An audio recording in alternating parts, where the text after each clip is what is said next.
Welcome back to Sikkim 365 Radio. It's time for our weekly segment with Max Olson of The Athletic. Brought to you by Pioneer Steel and Pipe, where customer service is their main focus. And best in metal, steel, and pipe for large or small projects. With 2 locations in Waco and Bryan.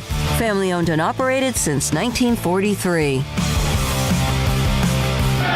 Rattler, bootleg action, now in trouble again. Defensive call. Yeah.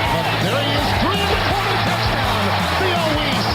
That's Rattler doing Rattler-like things. Now here's David Smoke, Paul Catalina, and Craig Smoke. All right, here we go. Sikkim 365 Radio. Thanks to Brian Estridge, voice of TCU, former Kansas State star Aaron Lockett. He's an agent now, also a part of the podcast with John Kurtz. And his thoughts about Kansas State, a program that he loves, of course, playing there with the Wildcats under Bill Snyder. We're now joined by Max Olson, national writer, college football for theathletic.com. Max, did you start a riot today with your podcast with David Ubben and also with Andy Staples about the Red River rivalry or something?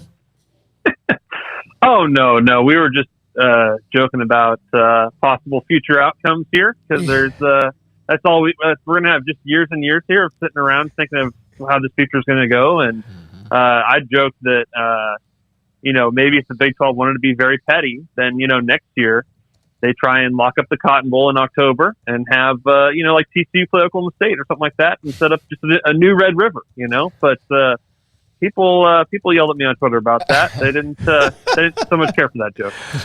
Oh, I love it. I love it. Yeah, sometimes you have to have a sense of humor, just a little bit. In this day and age, sometimes that's difficult, but we need it. Just a little bit. Max, what's your best guess? Because I don't think anybody believes it's going to be 2025 before this goes down. What's your best guess on when it actually does, when the legal wrangling gets pushed to its limit? I think that, I'm sure that there's folks at Texas that probably think they can find some way to get into the SEC next year. I think more likely it's going to be the summer of 2023. That's what the bylaws state. These schools say we're willing to stay through 25 or summer 25. I don't buy that.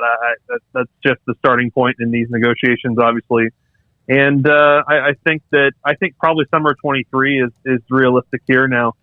Certainly, when you mentioned the legal wranglings, I think all of that's really fascinating. I'm sure that the starting point here is that each of them owe $80 million, and I'm sure they will refuse to do that. Now, what kind of number can you settle on that sort of makes everybody happy? And certainly, all of the the remaining Big 12 schools need that money too, right? So it's important that I'm very curious to see how that goes, where the leverage is there, and how. How long it takes for these lawyers to work this out and settle on an exit date. So, Max, forgive me here because I've read just so many different reports. I've seen so many different figures. Is $80 million per Oklahoma and Texas? Is that the figure that they would owe in theory based on the grant of rights?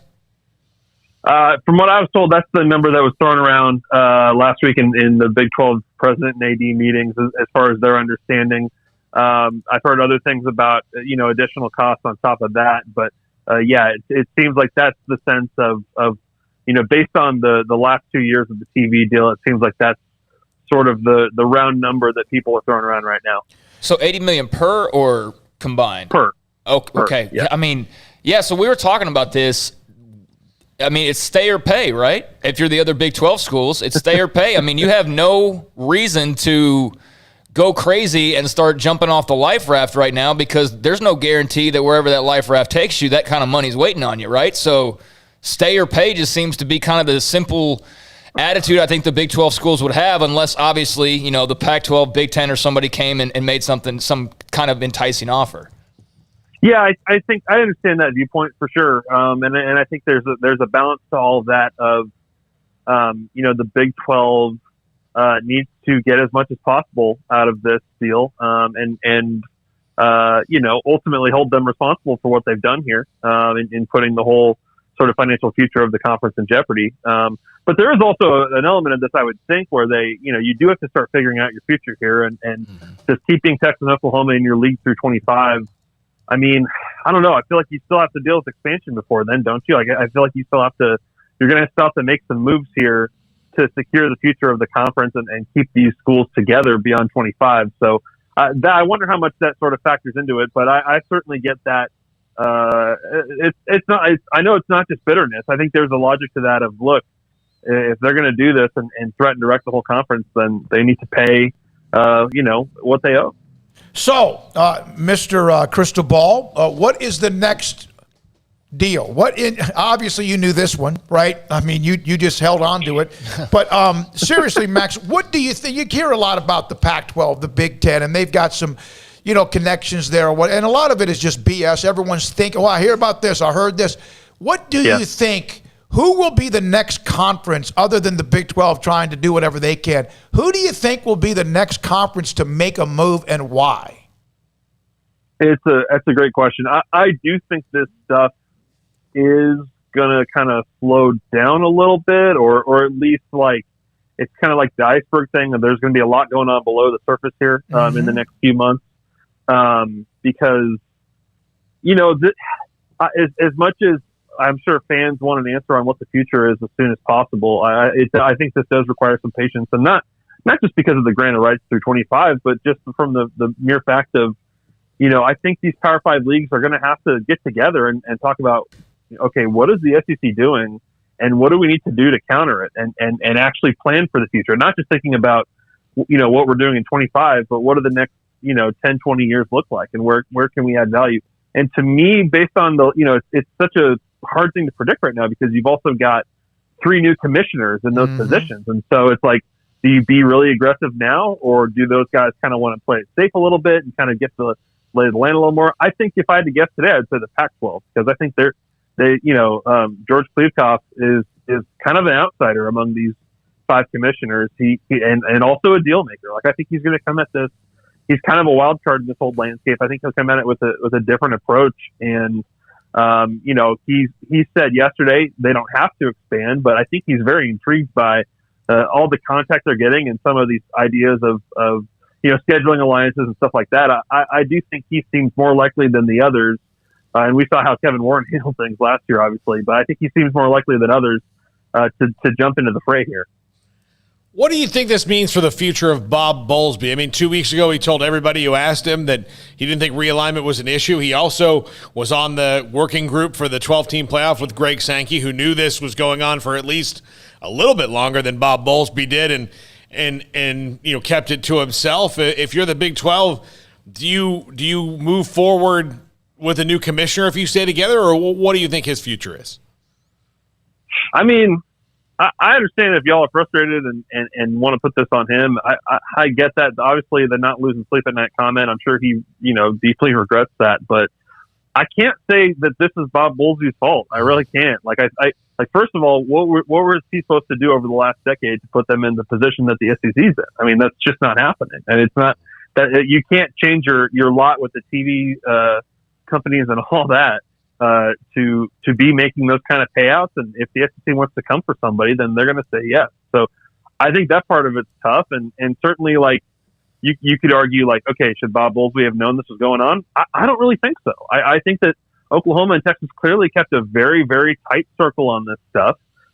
It shows that this thing was ready to go. Within a week of it leaking out. I mean, I think that Oklahoma and Texas kind of handled this masterfully, as did Sankey, and certainly the Big 12 got played. But I can't say that Bob Bowlsby and the Big 12 office should have known this was going on. If anything, I think everyone in the Big 12 feels like this should have been disclosed to them a long time ago. So that's the kind of conversation you have over the weekend about what do you need. That should have happened months ago. I just got a text. I want to check on this. That Big 12 may have sent ESPN a cease and desist letter to ESPN demanding ESPN end all actions that may harm the conference and its members, and if not, communicate with the Big 12 Conference's existing members or any NCAA conference regarding Big 12 Conference members. There's a lot of this here. So here comes some of the legal stuff, huh? Yeah. Oh, certainly.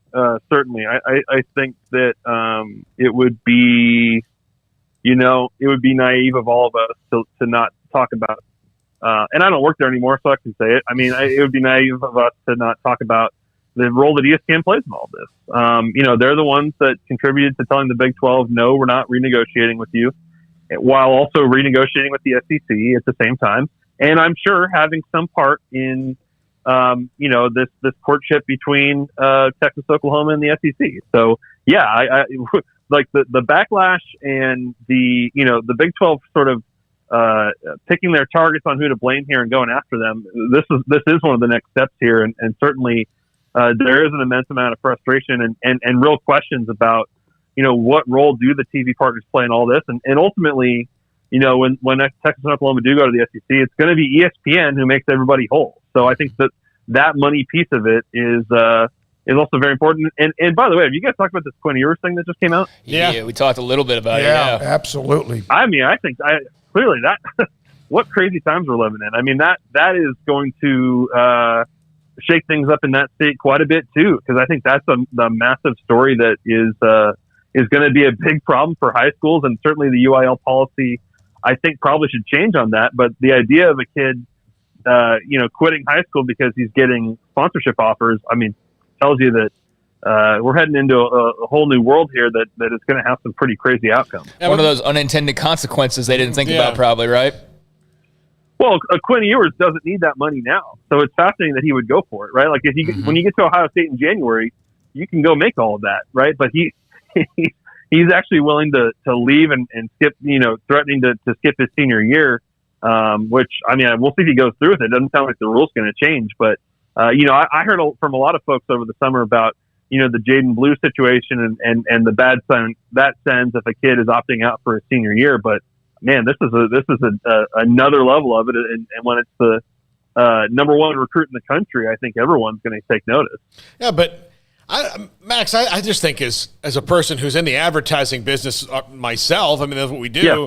I don't know if I'm really wanting to put a whole bunch of money into something that the high school kid, I mean, like, he might be popular and all that, but like, what if he sucks? Yeah, I mean, I'm with you. Like, it's an investment that they're making, and I've always kind of felt that, like, in basketball, that probably makes more sense, right? Because they're going pro in 1 year, and you can kind of easily pick out, like, these guys are probably going to be lottery picks. So you feel like that, if you're Nike or those guys, like, it feels like a little bit easier investment to make because they're about to be pros. With college, you're right. I mean, you could be the big time dude with the big following, but you could also end up being like a Tate Martell who doesn't do anything. Yeah, that's exactly who I brought up earlier when talking about this. All that hype he had coming out of Bishop Gorman, and then 3 transfers later, here he is at UNLV. You mentioned earlier, Max, about Bob Bowlsby and what really could he have done. There was that time period of expansion discussions that the Big 12 had, Cincinnati. We know all the schools that were mentioned. Would that have made a difference, though, in the long run? Because I see a lot of people saying, well, if they had only expanded, but it seems to me that Texas and Oklahoma are making this move regardless of if the Big 12 had 16 teams right now or they were at 10. What are your thoughts? Yeah, I don't think that I think that's kind of where I come down. I'm not sure what change the Big 12 was supposed to make over these 5-10 years that we're going to put Texas and Oklahoma, who already had the most advantaged position in the league by far, and Oklahoma, is running the league right now, right? Mm-hmm. What were they supposed to do that was going to, bring more prestige to the Big 12 versus the SEC, or make it a stronger conference that's winning national titles? Like, I just think that's really hard to do in this era where the SEC has just been so dominant. And yeah, you think back to 2016 and certainly that was, as Tillman Fertitta and a lot of folks have said, that process ended up being kind of a sham. Do I think the Big 12 should have added those schools back then? I mean, every Big 12 school that's in this mess right now would have made less money over that period of time, I would think. So, and is it harder for, Baylor to break through under a rule, or, for example, or other schools, if you had added these extra teams to the league that make it a lot more competitive? I don't know, but I don't look at back at that and say that was some fatal mistake. I think these guys were going to do it no matter what, just because, all factors set aside, the SEC is the SEC. Max, thank you, buddy. We knew football season was going to bring a lot. We didn't realize that before the season started, we were going to have one sledgehammer after another. It's amazing. And now all that the Big 12 is doing is they're doing what they are legally allowed to do or try to do. Yeah. by trying to say, hey, okay, wait a minute, we need to do everything we can. No one's trying to keep Texas and Oklahoma from leaving. Nobody is. What they're trying to do is make sure they get whatever they possibly can financially, which is that's why you have bylaws, policy, grant of rights, and much more. Thanks for your time as well. Thanks, Max. Appreciate it. Thanks, guys. Thank you. And some people reacting that let them go. Okay, yeah, you can go, but you're going to do as much as we possibly can legally, and that's what they should do. And Texas and Oklahoma are going to do everything they can legally to make sure they don't pay as much to get out to go play in the SEC. Yeah, I mean, that's bottom line what it is. I mean, stay or pay. I mean, that's kind of what I'm going to fall back on now, but I don't expect them to stay. It is interesting, though, to hear him say, like, 2023, though, right? I mean, can you imagine? This year's going to be pretty crazy as is. 2 more years of the Big 12 in its current state would be, man, that'd be something else. So, yeah, I don't know if I see that, but I also, do think it is of interest that as the days have kind of gone on now, there's more of the slowdown like he was referring to and as we talked about earlier, and there's more of kind of like the pieces are starting to settle now. And I do think it's going to be more of a long-term over the weeks rather than, what some people were maybe expecting to happen by now after the OU Texas announcement where, like, the Big 12's already in shambles and, 2 teams have already hopped over to the AAC or whatever. I mean, that's not been the case. So, yeah, I expect this is going to be, something for the long haul, and this will be a very interesting season, that's for sure. Yeah, those whatever the last games are, whether it's this year or next year, when we know what the last games are with all these places, especially on the road for those teams, are going to be bad. Yeah, no, I mean it'll be spirited for sure, and there'll be some angry people, no doubt. But that's no different than most road trips. It'll just be a little bit more personal than it was previously. But yeah, I think that the Big 12 is actually in a good spot. There's no reason for them to just simply say, hey, go right ahead, guys. Don't let the door hit you on the way out. I mean, they have to do what's best for the conference, and so that's why we're going to see this probably play out a little while, unless you were to have Oklahoma and Texas just decide, you know what, we're cutting these big checks and we're moving on. But until they do that, this is going to continue on the path that it's on right now. All right, this is from Glenn Kennedy. The Big 12 is holding its breath, dropped to the floor, and throwing a fit. No, they're not. They're not. If Texas and Oklahoma, they're gone. At some point, they're gone. If they can do what they're doing, then you react to it. And there'll be counters back and forth, and guess who ends up making a lot of money? Texas and OU, possibly the remaining 8, and a bunch of attorneys. I mean, we just got done hearing him say that each school owes, on paper right now, how much? $80 million. Mm-hmm. So I don't know about you, but I'm not passing up $160 million to be split between 8 schools. That's $20 million per. It's $20 million off a COVID year. That's not being selfish. Look, they were the ones that decided to leave. Under contractual obligations, it's the Big 12's turn now to say, okay, but if you're going to do that, this is what you have to do. So now the ball is really in OU and Texas court. And I know the Big 12's ultimate goal is probably for just things to fall through. The longer they drag this out, the more chance of something falling through. I don't think anything's going to really fall through with OU and Texas. It might take them a little while longer to get there than we expected. But bottom line is the Big 12's not doing anything wrong. They got blindsided last week, and now they're scrambling, trying to figure out what the future looks like, and they're sure as hell not going to pass on $160 million for their schools. Hey, I told a story to somebody today about when I was first in radio, I had to do this leadership show with a Taekwondo teacher, and they promised to pay me $200 per show. We recorded 19 shows. I saw $0 of that money. And every time I see that guy in town, I don't talk to him because he owes me $3,800. Yeah. That's $3,800 I'm pissed about. Imagine if it was $80 million. Yeah, I mean, the only thing a guy has on me is he knows Taekwondo, but he still owes me $3,800. Yeah. So. And if you don't have a future conference, that $20 million, that matters. That matters a heck of a lot because that might be what's kind of floating you for a while. So, yeah, that money is important. And, hey, this whole thing, said a few minutes ago, started because of money and to a further extent, prestige and security and all of that. But a big part of this whole SEC move was, in fact, money. And so now it's the Big 12's turn to be the ones concerned about money. I don't think there's anything wrong with that. I did find this funny. A guy who covers UTSA, Javi, said after the ESPN news. ESPN's about to have Texas Tech and TCU playing at 6 a.m. on Wednesdays.